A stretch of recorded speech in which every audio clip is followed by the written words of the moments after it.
Part of the initiatives of the current administration is to redesignate the ministry from Ministry of Communications to Ministry of Communications and Digital Economy.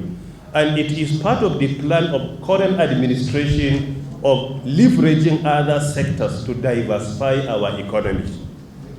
And it is because of this, Mr. President approved the redesignation of the ministry on 17 October 2019, and it was presented before the Federal Executive Council on 23rd October 2019, and the proper implementation of digital economy in Nigeria started on 24th October 2019. Because for many decades, our country has been relying so much on oil and gas. We are grateful to the sector, but we discovered that there was need to leverage other sectors to diversify our economy, to avoid putting all our eggs in one basket.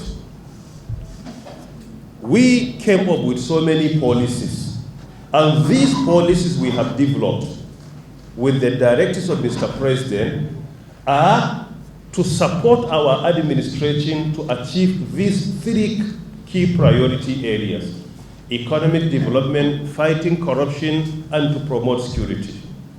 I will go through the policy superficially. Within this period of time, which is less than 2 years, we have developed over a dozen policies. And not only the development of the policies, all of them have been implemented. Some of them have been implemented over 80% as at today. The policies we have developed, number one, which is the most important and is the umbrella of all other policies, is National Digital Economy Policy and Strategy for a Digital Nigeria, 2020-2030. In this policy, there are 8 pillars. Pillar number 1 is developmental regulation. Pillar number 2 is digital skills. Pillar number 3 is solid infrastructure. Pillar number 4 is service infrastructure. Pillar number 5 is digital services promotion and development. Pillar number 6 is soft infrastructure. Pillar number 7 is digital society and emerging technologies. And the last pillar is indigenous content development and promotion. And according to International Telecommunications Union, World Economic Forum, Ericsson, and many more, 10% broadband penetration will increase a country's gross domestic product by a minimum of 1.6 to up to 8.6%. And with the broadband penetration increase within the first 1 year we spent in office, we definitely saw it, the increase in our GDP in the country.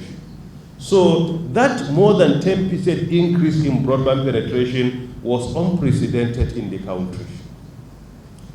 Furthermore, based on the report submitted to my office by EVC NCC, the price of our data, 1 gigabyte of broadband as at January 2020 was 1,000 naira.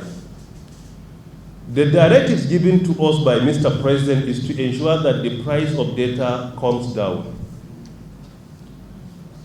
By January 2021, within a year, the average price of data based on the report resubmitted to my office by NCC was 487 naira.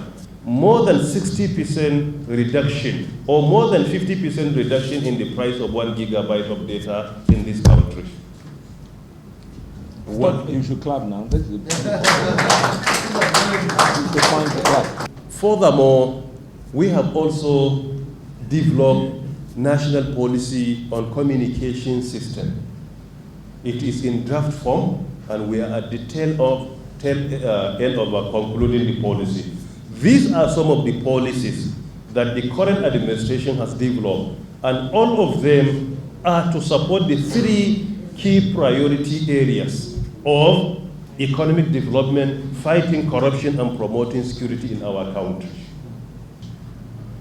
In the second quarter of 2020, ICT sector alone, ICT sector was the fastest growing sector of our economy in the country. The fastest growing sector of our economy. ICT sector grew by 14.70%. This is the growth rate, not the total contribution. The growth rate was 14.70%, occupying the first position, while the growth rate of the second sector was 3%. So ICT sector grew more than 4 times the second sector of our economy. Furthermore, if you look at the 7 most performing sectors, the second, third, fourth, fifth, sixth, and 7 sectors combined together, all the remaining 6 combined together, their performance was not up to that of ICT sector. Because ITC sector grew by 14.70, while all the remaining 6 most performing sectors combined together grew by 14.21%. In the first quarter of 2021, ICT sector retained the same position. National Bureau of Statistics released the report only 2 weeks ago. Going through the report, the fastest growing sector is the same ICT sector. This is to show to us how the sector has been contributing to the economy of our nation. And when I speak on fighting corruption, I hope I will be reminded to give another example. The remittance is unprecedented. I have the complete statistics of what we have been remitting to government through NCC and others, and what we have been supervising the ICT institutions and private sector to be paying to government through FIRS. If you go, you will discover that the remittance is unprecedented.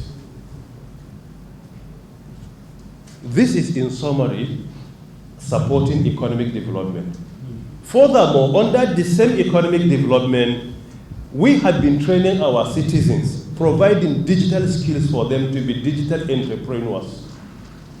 We come up with so many categories of our training. Training for youth, training for ICT for women, ICT for people with disabilities. We have been training citizens with disabilities. We have conducted the training in at least 7 locations. Some of the beneficiaries of this training with disabilities have established their ICT centers today in Nigeria. Federal government trained them, federal government provided seed fund for them, and federal government provided all the facilities they need to start their entrepreneurship.